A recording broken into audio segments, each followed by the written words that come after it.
Just forget I did that thing. Hello and welcome to Davin's Castle. I'm Davin. Oh my gosh, where are we? It is time to do the showcasing. I've been waiting all night for this, actually. Battle stations. And I am so excited. I'm actually, like, I actually am so excited because, I actually was sick all night. Holy crap. About time we go to the moon. Is that a darkest ship behind Okura? So happy Eris is back. We are your Salvation. Wait, The line between light and dark is so very thin. Let's cross it together. If anyone would like to donate a few bucks so I could get all the PC expansions, that would be nice. Hello, old friend. But I'm actually excited. I got back into Destiny 2 thanks to my new clan, like a lot. They do a lot of events, like they do a lot of stuff. So this led to me getting back in a lot, and I'm really excited. I'm not lying when I say this. what is he doing? No way. Oh my god, Ross. I actually feel disappointed I wasn't on there. I do. Like, cause like if you saw the video of me reacting to that moment, I lost my shit. Also, Bungie, I still haven't forgiven you for spoiling it in your trailer. I watched it on the showcase. Thanks for tuning in, y'all. Like many of you, I've been playing games as long as I can remember. They're a core part of what makes me who I am. Besides your I believe there's mustache, this apparently. deeply rooted, often unstated mission of games to keep adventure alive. In 2014, Bungie set out to start a new adventure. Heroes awakened on a desolate planet. A silent god set in our sky. And it wouldn't be long before an ancient enemy, shrouded in darkness, showed up at humanity's door to destroy us. Over the years, our heroes would Yeah, shape that's a very story far ominous greater than considering the anything we last could have decade we've imagined. had, huh? Players would explore deep into the depths of Venus, hunting a machine god that controlled time itself. That was a They good invent question. ways How are we going to combine their Venus when mythic it's gone weaponry in the game? and their paracausal abilities to stand alone against monsters that took others, an entire elite squad. They'd race alongside their friends far into the early morning into halls of an ancient city where only a select few emerged victorious at dawn, clutching the heart of a dragon. But most importantly, they'd bring their friends and their family into this world, and together meet new faces on this adventure who would become lifelong companions. Now, together, we approach the final shape. We're Space. about to embark The final on the frontier. latest expedition of Destiny's first saga. So let's be clear about the stakes. In the final shape, you will go inside the Traveler. The journey will be difficult. And what awaits you on the other side of this trek is nothing less than the deadliest entity we have ever faced. There will be no open betas. No jokes there. There aren't going to be any guides on the internet telling you how to handle what's to come. Whether you've been with us from the beginning, joined us somewhere along the road, or are looking at Destiny for the first time, anybody who shows up on launch day is going to be greeted with this same uncharted world. A vacuum-sealed experience begging for you to be the first person to peel it open. Oh god, the So servers are today going to is your die. invitation to go forth and adventure.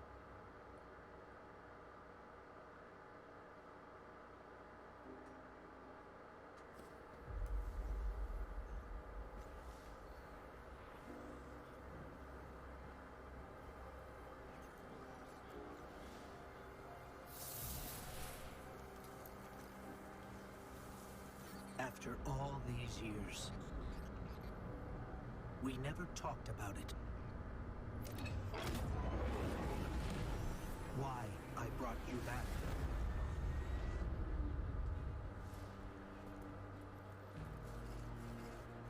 Why you were chosen. Is that in the Traveler? It doesn't look like the Dreaming... Oh, no, that was the Dreaming City. That's the vault. The truth is, I didn't know then. Oh, It Gallahorn. was just a feeling.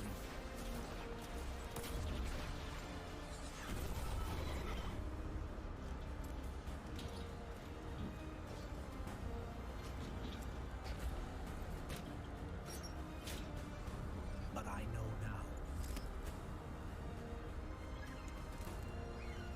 After all we've seen,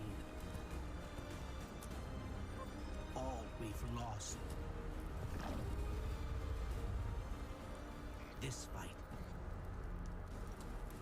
might be our last. So I'm asking you one last time to rise.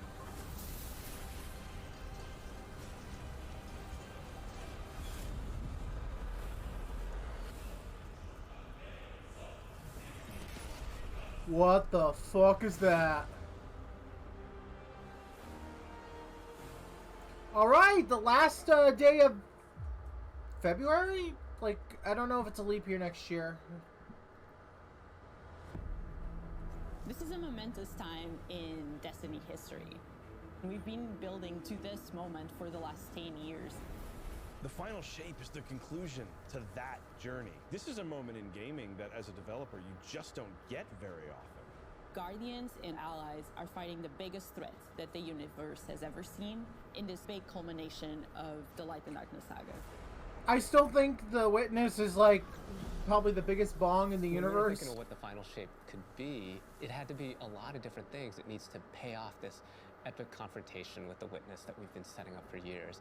It has to bring you closer to your allies in the Vanguard. It has to be this place that, like, makes you feel nostalgic for the entire journey you've been on. When we were resurrected by Ghost at the very beginning of this story, we didn't know why, but it was for this. The Traveler is asking us for help, and it's our responsibility to protect every living thing in the universe from what the Witness intends to do. When we first start the final shape, we are finally able to go through the portal that the Witness opened in the Traveler at the end of Lightfall.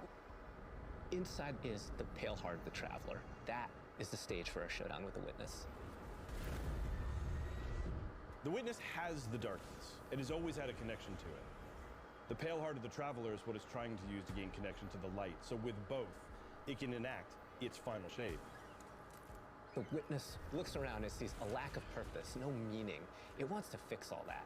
So it's trying to put the universe into this frozen perfection where everything's just exactly how it thinks it's supposed to be. That is the final shape. Oh crap, he's a DC villain. If we're going to defeat the Witness, it's going to take everyone. Failure is not an option. We're going to need the Vanguard, all of our allies, and all the Guardians to rally together and be brave in the face I of like her adversity. shoes. I like them a lot. In the final shape, we're going to answer questions at the grandest scale. But what I find really interesting is that it's also a very personal journey where we deepen our relationships with these characters that we've known for so long. Zavala, Ikora, our Ghost, get to reconnect with Cade Six. So, like, while there's Yeah, this I'm still great wondering how conflict you're pulling that and off. everything going on around us and stakes of just unimaginable heights, it's still at the end a story told around campfires by a bunch of companions who have been fighting together for hundreds of years.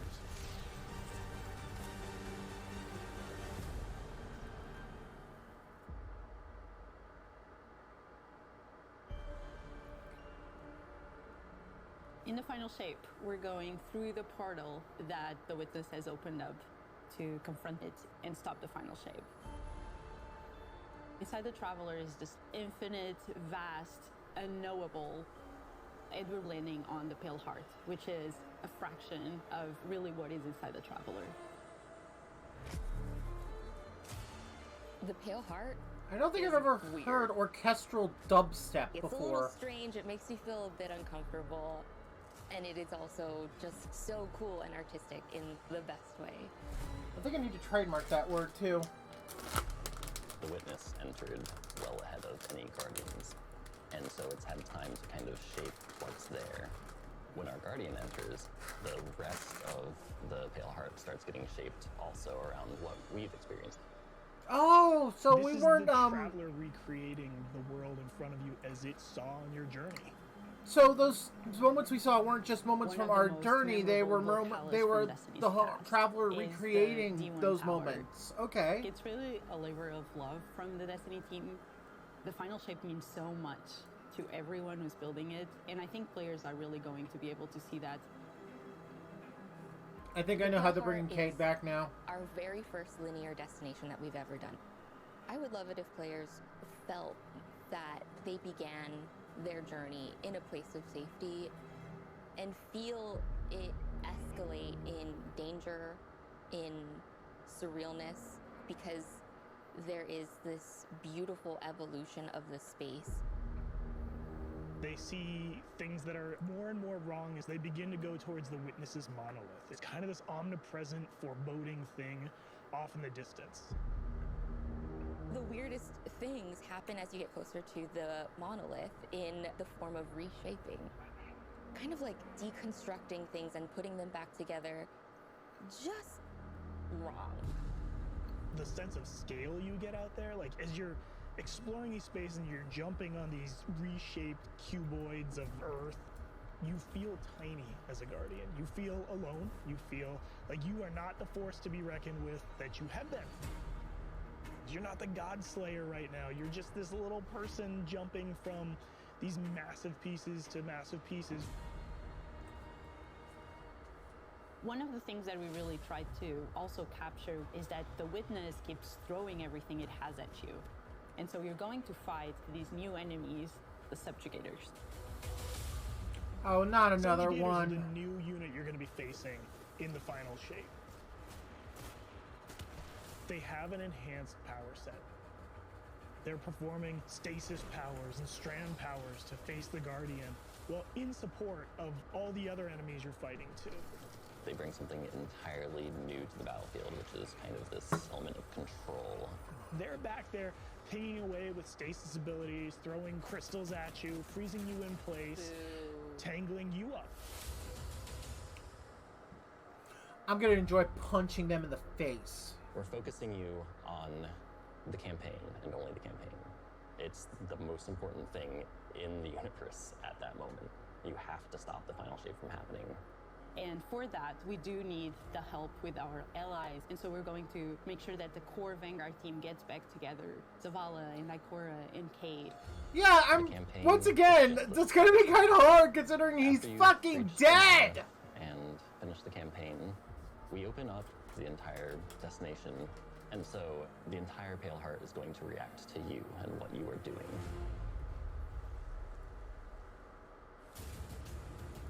The campaign in the final shape doesn't really end with the final mission. The raids are where you defeat like the big bosses. So it's only natural that when you are going to confront the Witness, you're going to do that in the raid. But that might not be enough. This is a moment where we need to rally all Guardians to be able to overcome the final shape. And Okay, I'm gonna need, like, cap level Gallowhorn as well. Okay. In the final shape, we are inside the Traveler, very close to this energy. This allows us to have new supers, Arc, Solar, Void. We want to create something that turns you into an offensive powerhouse, but also can benefit your allies in a support capacity. There is this thread of team play and like working with your friends to overcome the odds. The Warlock Super is this ultimate expression of solar energy coursing through your Guardian. This Solar Warlock Super is a callback to Radiance from D1. Other than Golden Gun, this is the only other first-person super in Destiny right now. Your melee's like all these projectiles going off, doubling the amount of projectiles. Your grenade almost being sentient. Santa Claus is very happy that we can just snap our fingers and kill everything. And you're so overflowing with this energy that you are also giving it to your allies, allowing them to have. Actually, I take the Santa thing back. He kind of looks like Bob Hoskins, doesn't he? When they're shooting. The new Solar Warlock aspect. When I cast my Rift, it is going to create this little solar soul that when it sees an enemy, it launches part of itself out and hits the enemy and explodes and scorches them. It just feels very alive. Twilight Arsenal. It's a layered super. This is the only ranged one-off offensive super for Titans in the game. The Titan jumps up into the air, summons this giant void axe, throws it, summons another one, throws it, summons another one, looks at a different group of enemies, throws it. And when these axes fly through the air, they stick into the ground or an enemy, do their void gravity thing where they suck a bunch of energy and enemies in and then explode. But that doesn't destroy the axe. The axe sticks around and you and your allies can go and pick up that axe and start wailing on enemies with it. This super is insane to me. The Void Titan aspect, I press and hold my grenade button to consume my grenade and turn it into the shield. The more damage it takes, the more it charges up, and then I can release that, and it creates this blast that deals massive damage. I don't think I've heard massive damage said in a while. Arc super. Arc is all about finding the shortest distance between 2 points. The hunter kind of rears back, takes this knife and throws it across the world, and then is able to blink to its position. Oh, I'm gonna probably have a new super. Nice. Anyone nearby. One really great thing about that is not just you do it once, but you're able to do it 3 times, along with devastating attacks each time you do it. The hunter has an aspect. We take our staff, we twirl it in the air, which propels us upward. It creates this burst, which amplifies you and any allies near you. It almost makes it feel like you're playing a fighting game, right? Like these combos that you're chaining together to do these different moves. It like takes that sandbox to the next level. The more aspects we have, the more capable we are to do that. It feels like you're like riding the lightning, you know? Like that instantaneous, like... That was good, but I think it's more like...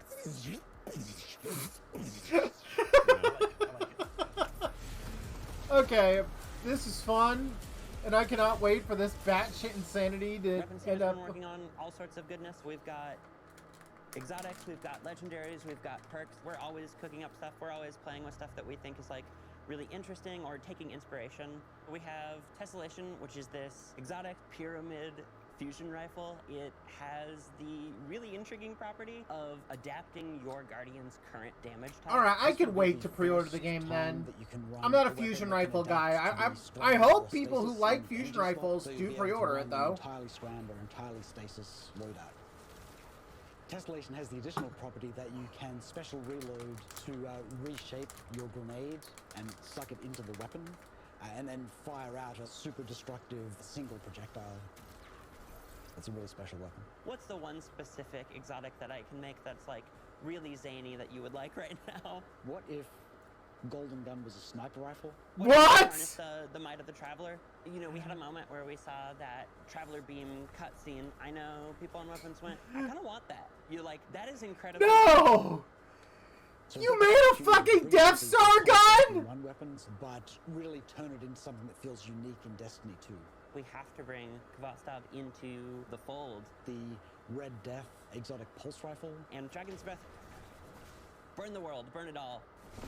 Oh my god, they're all insane. We have new weapon subfamilies coming, broadening what existing weapons can be. Really, like, bordering on exotic functionality. So, for example, we've got a rocket pistol sidearm subfamily. We always liked the special ammo sidearms. This fires tiny, slow-moving rockets. They hit very hard, do a bit of AoE damage. They have a mixture of regular weapons. They're all insane! Stats. We're also doing a new support weapon subfamily. The support frame auto rifle is a type of legendary auto rifle. It'll let you switch seamlessly from firing at enemies to healing your allies.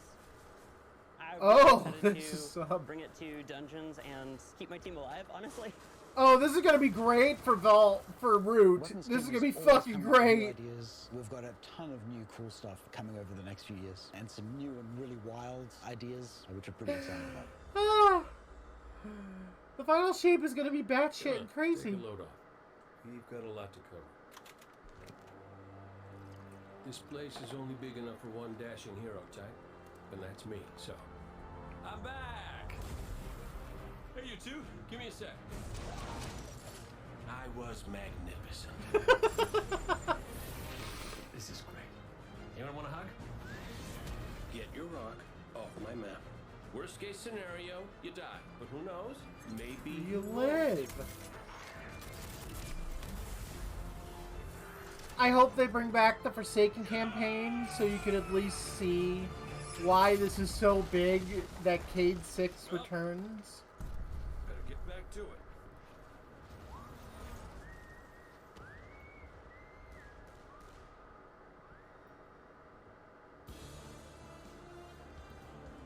In this moment where we're driving to the end of the Light and Darkness saga, it's great to see Cade like return to this world at this moment with all this change about to culminate with this confrontation with the long-standing enemy, the Witness. Cade is the quintessential hunter. His presence casts such a long shadow over the story of Destiny, whether it was when he was alive or when he was dead. What Cade goes through in this journey, how he serves as a catalyst for the other characters, the events that are uncovered to have brought him back. This is how the story had to end. There was no end to the Light and Darkness saga that didn't have Cade here alongside his friends to finish the job. Once we started digging into the nature of the Pale Heart, I think that crystallized Cade's role as a guide. Cade is Virgil, and he's our guide through this other place.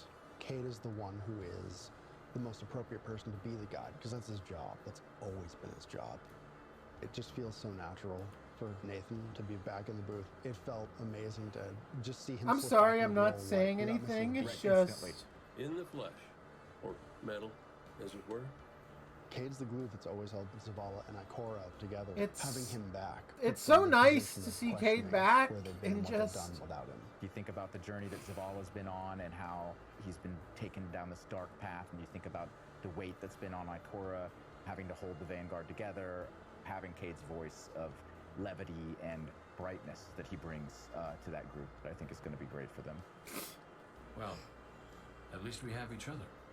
We want people to take away that sense of reunion and that idea of. I like, think I am the crying a gang bit. being I'm back not gonna together lie. for this moment. It's I'm here now. Wherever the hell here is.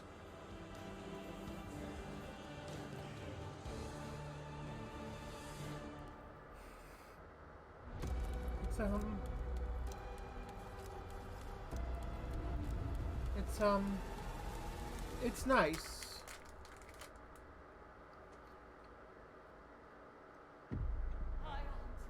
Guardian, the Witness poses a dire threat, No shit.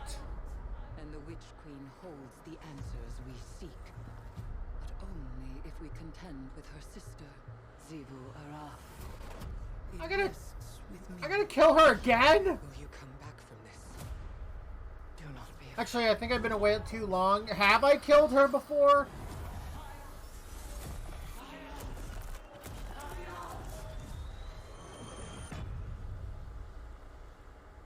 Bring me your tithes. Oh. Wield hive magic and have entwined it with your light. Assault the Spire, Guardian. I guarantee there's gonna be fan art of her. Really creepy fan art soon enough.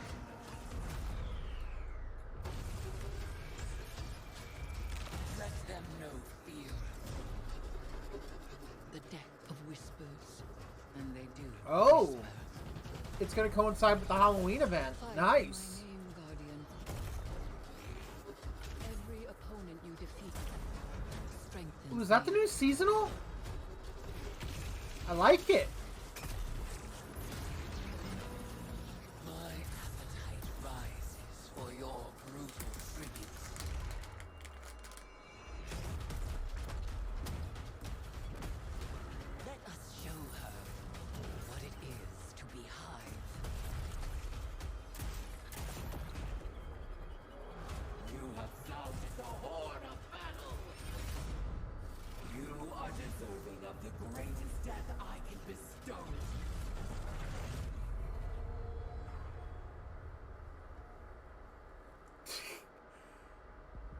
Okay, you guys had the chance to use the song, and you didn't. We've been annihilating and breaking Hive spells. And now we Can finally I get away with cast it? them. At the end of Season of the Deep, we learn that Savathun has the key to getting into the portal that we need to go into. That means we Sorry. have to go find Imaru, her ghost. Imaru's like, not so fast. We've got a bigger problem first. And that bigger problem's name is Xivu Arath. If we fight her, she only gets stronger. Eris has an idea. It's a really good. It's a wild ass idea, yeah. She determines, like, well, the best way to fight fire is with fire. We are channeling all of that energy that we're creating by going through, by eliminating enemies, and we're tithing to our friend Eris. Okay, I think that's all I can get away with on stream. I'm sorry. Player to kind of like be like Savathun. And that's where we went down the path of having Hive Eris. We wanted to extend that magical fantasy into the player, though. That ability Hive to have Eris will soon be seen in overwhelming Mortal magical power, risk Kombat. and reward into all of our activities and systems experiences. And so that's what led us to come up with things like Deck of Whispers. It's this magical deck of cards that creates amazing synergies with your buildcraft meta and with buffs and the activities. They can then choose these cards at will, whichever ones they want, and then that really leans into the build crafting. You actually are getting cards that you can then use to place on the battlefield and change the way you play. I am such a sucker for deck building. Like, being able to, like, bring that Oh, element I'm gonna into suck at this Destiny season. has just been like, oh, chess Yeah, oh, is it's really super fun.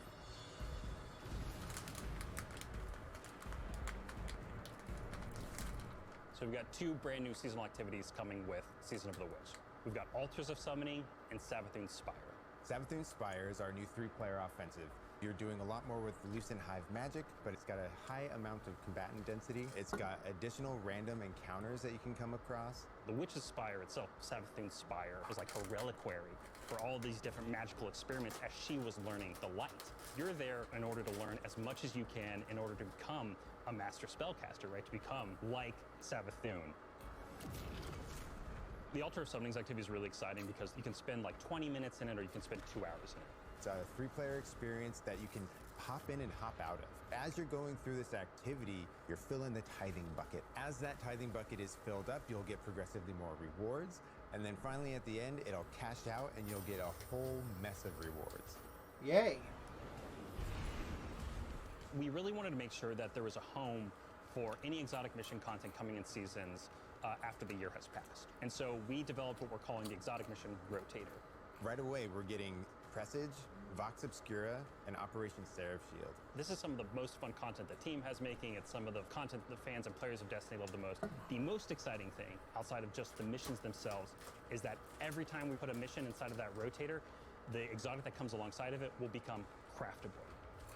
Nice! With Season of the Witch, we have a brand new Vex lo-fi PvP map coming. It's really exciting. It's got a bunch of really tight gameplay experiences. We wanted to make sure that we focus the combat a little bit more. With the new Vex network map, we really wanted to make sure we hit. It's like, hey, you're shoulder to shoulder more often. There's not as much deep sight lines that you're interacting with. And a lot of the flow of the map is actually built around this like kind of central pillar of the Vex network that you're orienting around. And there's also some modes coming too, right? We've got a new PvP game mode coming that's all about relics. It's about multiple relics, so it's not just one like the Scorch game mode from the past. So we've got the shield coming from Vault of Glass, we've got the spear back from Season of the Risen. And we got the scythe from Season of the Haunted. Yeah, so you're gonna be reaping Guardians with that thing. It's a lot more tactical gameplay. It's all about running around the map, claiming these relic dispensers, and then grabbing them in order to push for victory. Oh, that's gonna be a nightmare. Take what I need. The words in my throat are the weapon in my fist. We were feeling pretty Hivey this season, obviously. There's something in the air. And so when thinking about, like, what's a good Hives in the air. suit this very Hivey season, there's only one answer.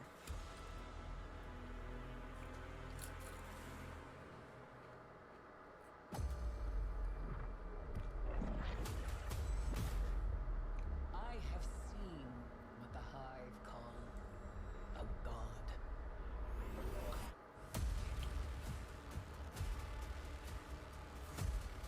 All right. I've never done Crota's End. This is going to be a nightmare from hell.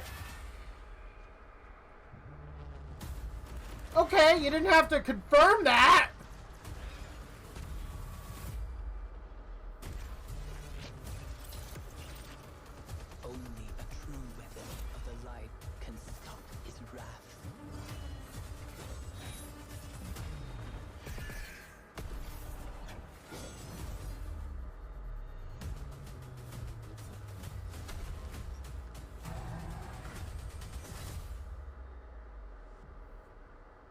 Oh, when is September 1st? Oh, you get a ring for beating it.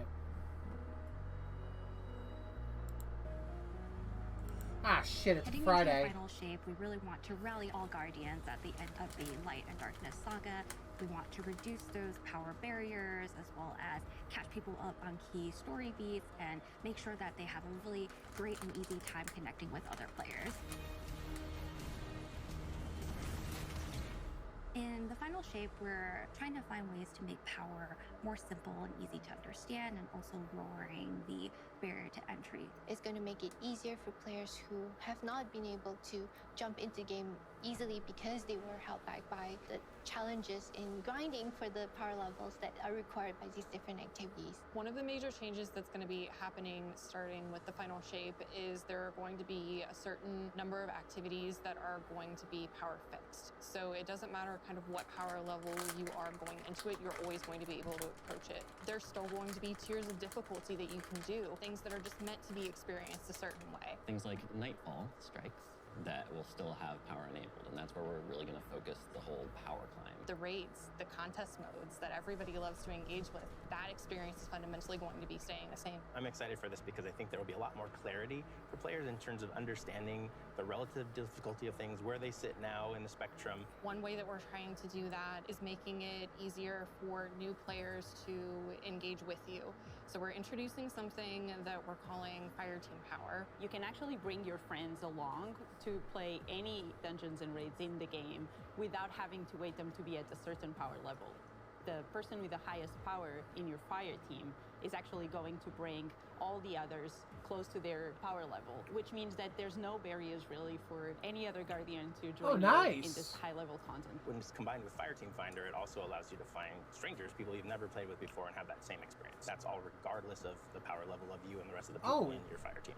I think they just spoiled that we're gonna get up to 2,000. Aimed at helping connect and find other people to complete the best and most aspirational content in Destiny. We have a tag system. Oh, that it's allows launching players to next really season. say, well, this is my playstyle. I'm really chill. I'm anti-sweat. I'm just really here to have a good time.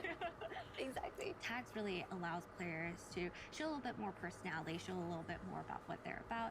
I think what's really great about it is with this launch, we're also looking at including inclusion tags. As an example, one of the inclusion tags that we have are for colorblind players. Hopefully the inclusion tags will bring players closer to finding their community and even closer to the people that they're playing with. So once a listing goes live, players will be put into a listing lobby where players can gather, they can communicate with each other.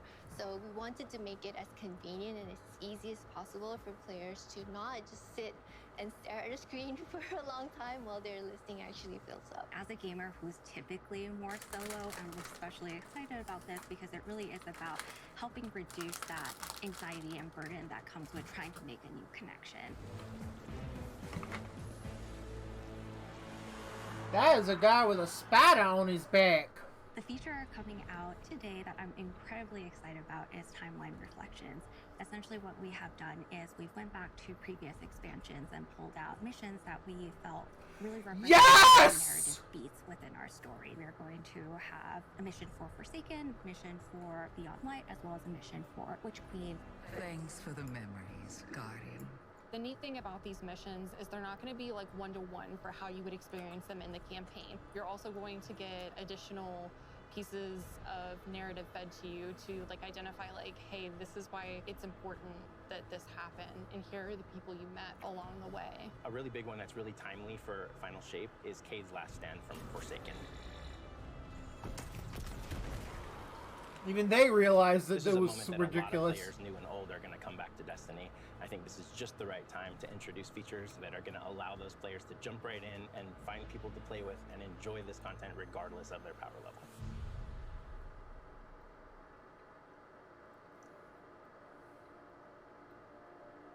We're reaching the end of this 10-year journey. What comes next? The episodes, and the new way we're going to tell stories moving forward.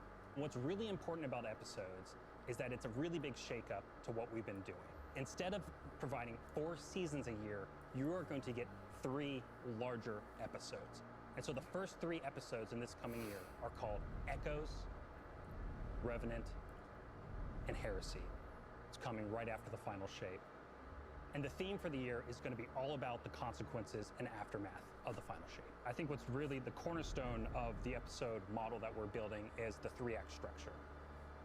The acts act as these anchors for us to introduce new weapons, new artifact mods, new activities. There's going to be new missions coming around the core. There'll be new story moments in every single one of these acts. We're actually providing more cinematic styled experiences throughout the final shape year and the episodes with it than any of the seasons we've ever developed before. These new stories are actually playable as standalone. Like each episode is something you can experience whether you've been playing Destiny for 10 years or this is your first one.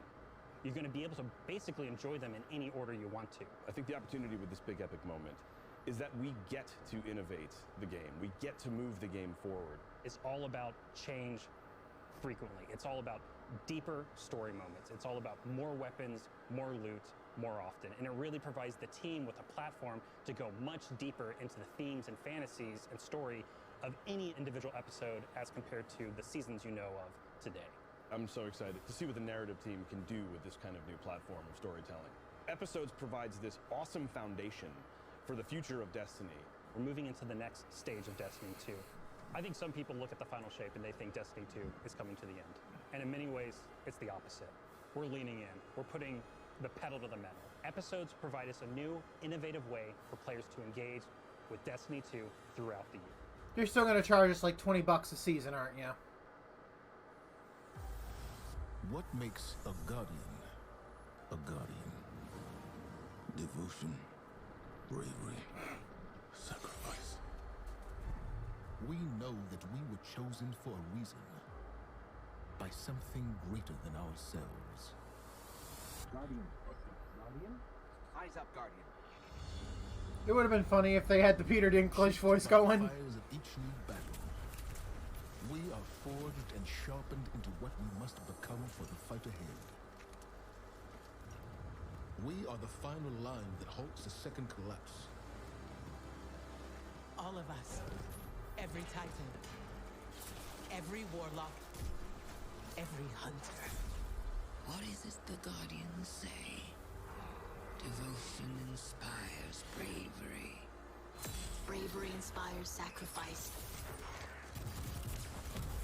Sacrifice leads to death. The line between light and dark is so very thin.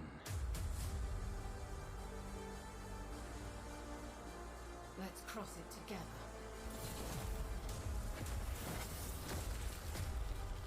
There are things out in the dark that only the dark can overcome. Trust me.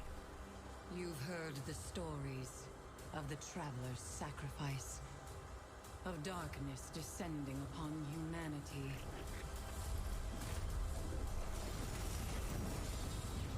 Our purpose is its end.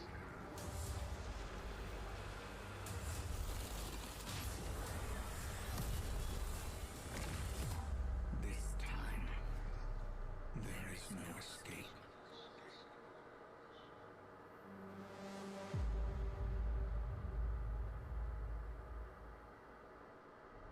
It's going to be an exciting year for Guardians. We get to make good on a promise that we made way back in 2014. There was classic rock blasting, fire team racing across our solar system, and at the end, a simple message: become legend. Today, you got a glimpse at how we'll be cementing your legend in this upcoming year. We're going to be heading inside the Traveler, experiencing a destination unlike anything we've ever built before. We'll face the biggest bad we've ever made, and we'll do this all alongside a streamlined progression system, allowing us to easily play with friends in any content in the game. And as the dust settles in the final shape, we're going to continue our legends in Echoes. It's Destiny's first episode in a new phase of storytelling for Guardians, with brand new conflicts born from the resolution of the Light and Darkness saga. These first episodes are just the beginning.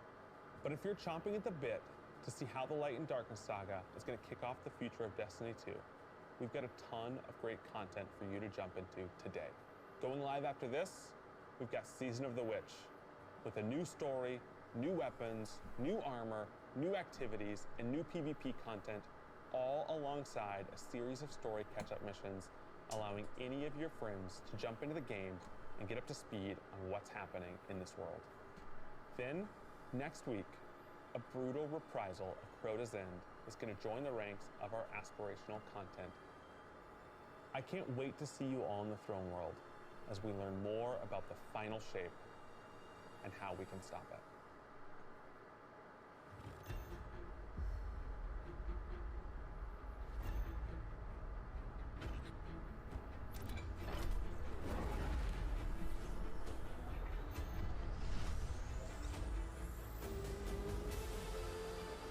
Do not be afraid.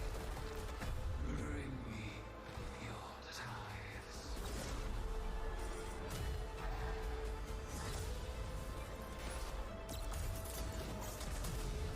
After all these years, all we've lost, this fight might be our last. So I'm asking you to rise one last time.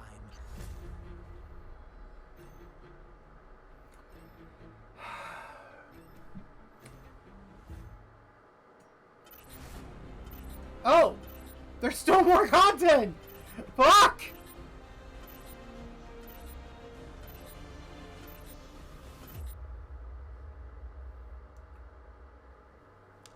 When we create a collector's edition, we try and recreate items from the universe for players to enjoy outside of the game. So this year we're doing a Destiny 1 tower.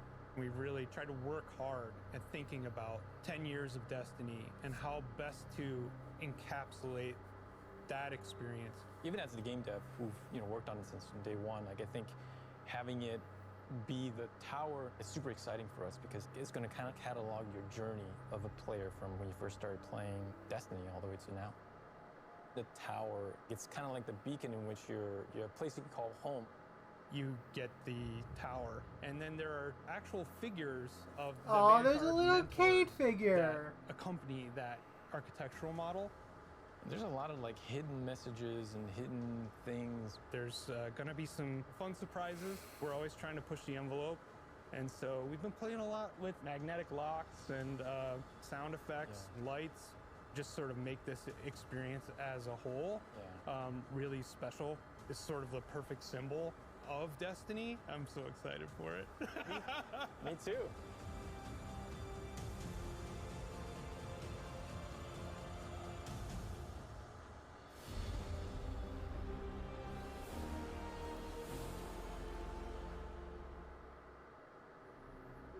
Alright, so maybe that's the end of the showcase. Honestly, I think we've had a, yeah, okay, I don't care about a post-show. Okay, so we got a lot of stuff. We're going to be getting a lot of the story content missions back. That's good. That's good, because now people can see the actual context behind why Cade's return is so important. We got more exotics. We got the collector's edition announced. I don't care because I don't buy physical anymore because, you know, too expensive. But I'm hyped. I'm not gonna pre-order right away though. I want to see how much it is for the big bundle. But even then, I don't really care about the fusion rifles, so I'll probably just wait until closer to launch to pre-order. But either way, I'm gonna get the game. I'm gonna get it. I want to see how the story ends. Went through 14 with Endwalker. I want to go through Destiny 2 with the final shape. And so we have about a half hour, a little under, until the new season, the Season of the Witch starts. So I want to say thank you to everyone who joined me for this. All, at this point, 2 of you. And if you want to watch the replay, it will be up on the Davin Castle YouTube channel, where you can also watch a lot of other of my losing my shit moments. And if you want to watch me fail at life, I will be streaming here on Thursday night. Thank you for watching. I love all of you. Have a good day.